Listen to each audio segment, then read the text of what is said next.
Hello, beaucoup de personnes m'ont demandé de faire cette vidéo, alors je réponds à votre sollicitation.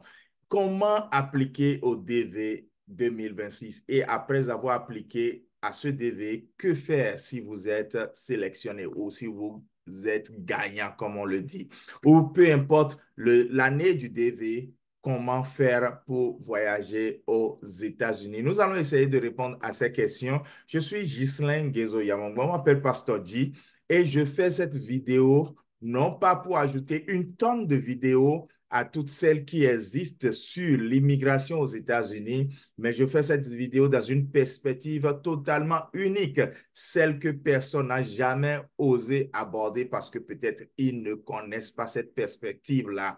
Pourquoi voyager? Je ne fais donc pas cette vidéo disclaimer parce que je suis un spécialiste de l'immigration aux États-Unis ou de l'hébergement ou du financement de voyages, mais je suis quand même quelqu'un qui n'encourage pas l'immigration de la jeunesse africaine aux États-Unis. Je suis plutôt quelqu'un qui aborde une perspective totalement unique par rapport à immigrer aux États-Unis. Pour en savoir, restez en ligne. N'oubliez pas de vous abonner à ma chaîne YouTube. Il y a de très bonnes choses sur cette chaîne. Découvrez par vous-même des podcasts, des playlists.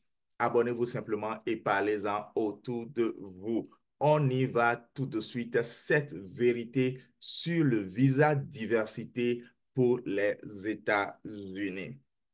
Premièrement, toutes les décisions qu'une personne doit prendre dans la vie, que ce soit pour le visa diversité ou tout autre type de décision, il faut que le Seigneur Jésus soit impliqué. Il faut que la direction du Saint-Esprit s'impose. Ne prenez aucun risque avec votre destinée juste parce que vous croyez que le Eldorado, c'est les États-Unis et que vous avez envie de changer d'air, d'environnement, de fuir une certaine euh, manière de vivre en Afrique, peut-être vous pensez que c'est les États-Unis qui sont la bonne destination. Si le Seigneur vous dit de le faire, faites-le, mais s'il ne vous le dit pas, restez là où vous êtes. Dieu est capable de vous bénir, de vous faire fleurir et de vous faire progresser là où vous êtes. Ma famille et moi avions immigré aux États-Unis après mes 40 ans et pratiquement, j'avais jamais appliqué pour la DV, disons. Et en fait, ce n'était pas donc un choix de partir à l'aventure parce que c'est pas à cet âge-là qu'on part à l'aventure. C'était beaucoup plus une direction du Seigneur. Je crois que dans la vie de presque tous ceux que je retrouve dans ce pays et qui réussissent, il y a une partie de direction du Seigneur. Même pour ceux qui ne sont pas chrétiens, il y a une direction du Seigneur dans le choix de venir vivre aux États-Unis. Deuxième vérité, l'immigration doit être intentionnelle. Ça doit être un appel personnel. Ça doit être beaucoup plus une mission de vie, je pense. Parce qu'en fait, il y a beaucoup ils ne savent même pas de quoi on parle jusqu'à ce que quelqu'un leur dise, bon, écoute, et si tu appliquais à la DV loterie? Ou la plupart du temps, on n'utilise même pas le mot appliquer, on utilise le mot jouer à la DV loterie. En fait, on ne joue pas à la DV loterie parce que ce n'est pas une loterie. On viendra là-dessus, on applique au visa diversité qui est la DV si vous voulez. Donc, en fait, même si c'est quelqu'un qui vous en a parlé, ayez votre propre conviction, ayez votre propre euh, idée là-dessus.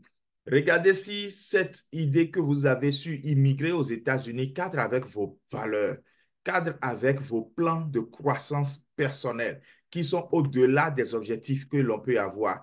Voyez en fait plus grand lorsqu'il s'agit de prendre n'importe quelle décision dans votre vie. Il y a des gens qui sont venus dans ce pays et ça a tourné au vinaigre pour eux parce qu'en fait, ce n'était pas eux-mêmes. C'était du suivisme. C'était en fait du faisons comme tout le monde. La vie de quelqu'un ne peut pas être basée sur du suivisme ou du faisons comme tout le monde. Donc, ça doit être intentionnel, ça doit être une décision personnelle, même si c'est quelqu'un qui vous a mis au courant de l'opportunité d'avoir un visa de résidents permanents aux États-Unis, de pouvoir étudier, travailler, gagner de l'argent librement et légalement aux États-Unis. Troisième vérité, Le visa diversité est l'un des nombreux visas qui donnent accès au territoire américain. En fait, il y a tellement de visas qui permettent à quelqu'un légalement d'atterrir aux États-Unis, d'y vivre pour un temps ou pour toujours, de travailler ou de ne pas pouvoir travailler, d'étudier ou de faire beaucoup d'autres choses. Et l'un de ces visas, c'est le visa diversité. Il y en a d'autres, mais j'ai choisi de ne pas en parler aujourd'hui. Si j'en reçois la conviction ou la demande de vous, je pense que je ferai une émission spéciale pour ça. Donc, abonnez-vous à la chaîne pour être tenu au courant de ces différents types de visas. Et donc, j'avais un ami, on est jeunes, tous de la même génération, et lui, il était employé de l'ambassade et il m'a beaucoup expliqué les choses, comment, les types de visas qui existent et comment les gens procèdent. Donc, vous voyez, il y a de la matière. Cependant, aujourd'hui, nous parlons du visa diversité qui est l'un de ces nombreux visas qui vous permettent de venir aux États-Unis de façon légale. Donc, une immigration qui n'est pas illégale.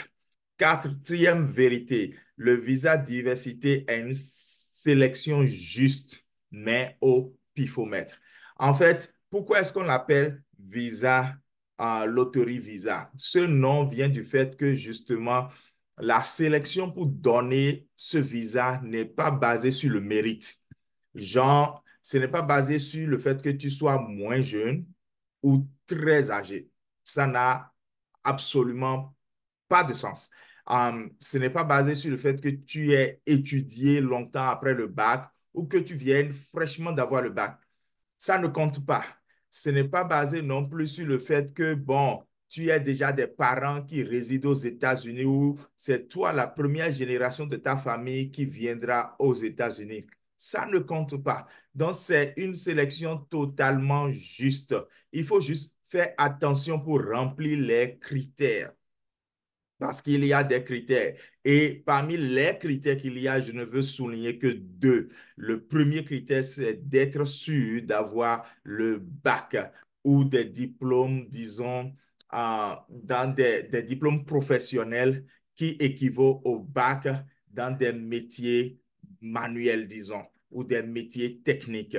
Mais visez plus le bac parce que après les autres, c'est le choix revient au consul de valider ce que vous êtes venu présenter comme diplôme équivalent au bac. Ils peuvent dire, bon, pour eux, ça ne compte pas. Et j'ai vu ça, euh, un monsieur qui avait déjà fait tout le processus, dépensé de l'argent pour la visite et tout, et devant nous là, à l'ambassade, on lui a dit que non, que ce qu'il présente comme diplôme n'est pas valable. Il a déjà payé les frais de visa, il a payé tout et ces frais ne sont pas remboursables. Donc, je vais dire un premier critère, c'est le bac. Et donc, veillez à cela. C'est une sélection absolument juste. Le deuxième critère, c'est les photos que vous faites. Donc, il y a des gens qui connaissent les caractéristiques de ces photos, comment les prendre. Faites confiance aux meilleures personnes qui s'y connaissent parce que si votre photo ne répond pas aux caractéristiques, vous n'êtes même pas dans la sélection. Donc, c'est une sélection totalement juste, mais c'est une sélection au pifomètre, c'est-à-dire que sur les millions de personnes qui appliquent dans le monde entier, il y a une sélection au hasard, d'où le nom loterie en fait. Donc, si ce n'est pas une loterie parce qu'on est parti payer un ticket de loterie et puis après on va entrer dans une sélection, non. C'est juste une application et à la suite de cette application, on sélectionne. Donc, ce n'est pas un jeu.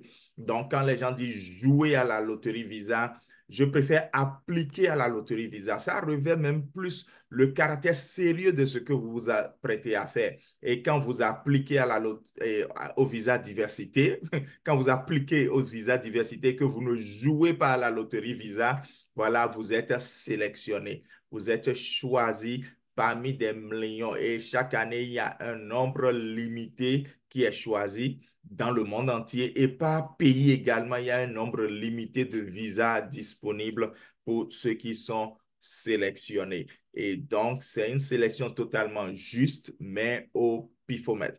Et cinquième vérité, le visa diversité donne accès à ce qu'on appelle la green card. En fait, il y a beaucoup de catégories de résidents aux États-Unis. Donc, il y a ceux qui sont aux États-Unis et qui ont le statut de résident permanent. Donc, avec ce statut, ils peuvent travailler, ils peuvent étudier, ils peuvent vivre et faire presque tout ce qu'un citoyen américain peut faire, sauf voter et être impliqué à certains niveaux dans certains types de décisions. Ils ne peuvent pas parce qu'ils ne sont pas citoyens encore, mais ils obtiennent la green card, la carte verte qui leur permet, qui leur confère plutôt ce statut de permanent, de résident permanent aux États-Unis. Donc, la le visa diversité vous donne accès à avoir la green card. Sixième vérité, soumettez votre application chaque année. Si cette année, vous appliquez, et actuellement, pendant que je fais cette vidéo, l'application est en cours.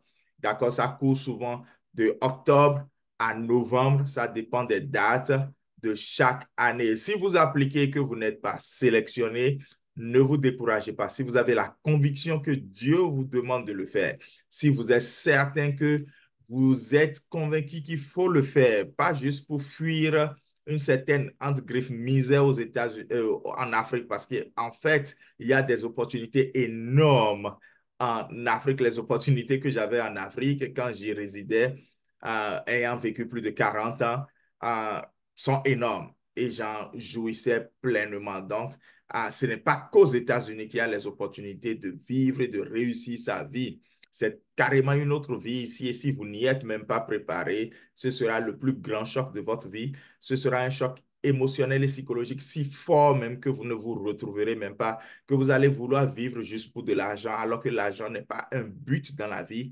L'argent est un moyen. Et beaucoup ici, ayant immigré, vivent pour l'argent. Parce que pour eux, finalement, le choc était tellement grand que l'argent est juste un but. L'argent n'est jamais le but de la vie de quelqu'un. Si l'argent est votre but, vous courez après l'argent et vous ne l'attrapez jamais parce que c'est un but que vous ne pouvez pas atteindre. Mais dès que vous prenez l'argent comme un moyen, l'argent, peu importe la quantité que vous avez, il vous permet d'atteindre des buts plus grands et il y a d'abord une satisfaction personnelle, il y a une satisfaction totale. Donc, chaque année, appliquez. Et quand on applique, disons, en 2024, vous appliquez entre octobre et novembre pour la DV 2026. Les résultats sortiront en mai 2025 et vous pourrez commencer par faire les démarches pour pouvoir maintenant immigrer aux États-Unis avant la fin de cette vague et une autre vague commence. Donc, appliquez chaque année, appliquez chaque année et appliquez chaque année. Dernière vérité, si vous êtes sélectionné. Peut-être même qu'actuellement, il y a des gens qui ont été sélectionnés pour la DV 2025 et qui me suivent, ou des gens qui seront sélectionnés pour la DV 2026 et vous vous demandez quelle est la meilleure destination aux États-Unis. Bon, je ne vous dirai pas que c'est la meilleure destination aux États-Unis. Je vous dirai, rejoignez-moi à Austin, Minnesota. C'est une petite ville. C'est une ville dont vous pouvez faire le tour en 20 minutes. C'est une ville pas grande du tout, calme. Il n'y a pas de crime, de boum boum comme dans les films. Il n'y a rien de ça. Et c'est une ville diverse, c'est-à-dire qu'il y a tellement de nationalités qui y vivent que vous vous sentez vraiment à l'aise pour un bon début. Vous pouvez choisir de ne pas rester à Austin, Minnesota toute votre vie, mais je vous invite quand même à démarrer avec une ville qui vous offre les opportunités de travailler, les opportunités même d'étudier, des opportunités de faire beaucoup de choses.